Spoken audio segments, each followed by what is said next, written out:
Donc chez nous, la Fédération Wallonie-Bruxelles, dans un processus appelé Pacte d'excellence pour l'école du XXIe siècle, envisage d'imposer, sur le modèle français, un parcours culturel et artistique pour tous les élèves et d'introduire dans chaque établissement un référent culture. Alors vous écrivez que ce parcours en France est le symptôme de la perte de la dimension culturelle au sein de nos écoles. Je fais un peu le lien aussi avec ce que vous écrivez à propos de l'enseignement de la littérature, l'enseignement de l'histoire, l'exercice de la dissertation. Donc comment est-ce que vous pouvez justifier votre position par rapport à ce parcours culturel et artistique, à ces référents culturels? Alors je pense que, donc, ce que j'ai dit tout à l'heure, c'est que ce sont les enseignants qui doivent être investis de cette mission. Ça, c'est la première chose. Je pense que la deuxième chose, c'est que si on commence par expliquer aux jeunes qu'ils sont à l'école, ils sont à l'école parce qu'il y a un investissement public considérable pour former des citoyens, vous changez le rapport qu'ils auront à l'école. C'est-à-dire qu'aujourd'hui, quand vous interrogez des collégiens sur à quoi ça sert l'école, ben ça sert à avoir un diplôme et à avoir un boulot. Il faut changer ça, ça n'est pas possible.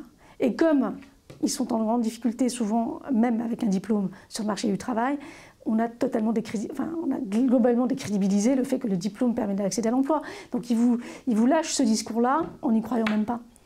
Donc c'est là qu'il faut commencer. C'est-à-dire que moi je justifie ma position en disant mais c'est parce que les enseignants sont investis de transmettre une culture qui transmet à la fois des savoirs et des savoir-être que nous construisons la démocratie. Et c'est ça la vocation de l'école. C'est ça la vocation première de l'école. Alors effectivement, avoir un diplôme permet aussi d'avoir un emploi, mais la personne ne se définit pas que par son emploi. Et ça, on le sait. Je veux dire, l'engagement associatif, l'engagement municipal, etc., ce sont des engagements qu'ont énormément de gens qui sont des professionnels par ailleurs, qui n'en font pas une profession, et qui le font au nom de leur sens de la citoyenneté, parce qu'ils ont envie d'être actifs dans la société. Donc je pense que relégitimer le rôle de l'école là-dessus, et relégitimer le rôle de l'école par les enseignements, redonnerait aussi toute son importance à ces enseignements qui souvent ne font pas sens pour les jeunes.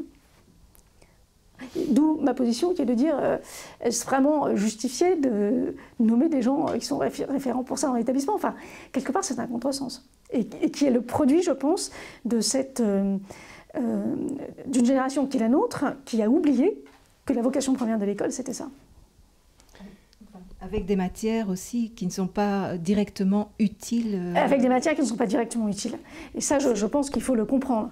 Je suis, moi-même qui suis aujourd'hui en situation de recruter des gens, on insiste tellement sur les savoir-faire, sur les compétences, etc. Mais quelqu'un de bon dans son travail, c'est d'avoir quelqu'un qui a les bons savoir-être. Mais vraiment. Or, ces savoir-être, on ne les construit pas avec un enseignement uniquement pratique. On les construit parce que la personne a une capacité de réflexion, une capacité de distance critique qui vont conditionner une certaine flexibilité, une certaine adaptabilité, une certaine intelligence des situations, etc.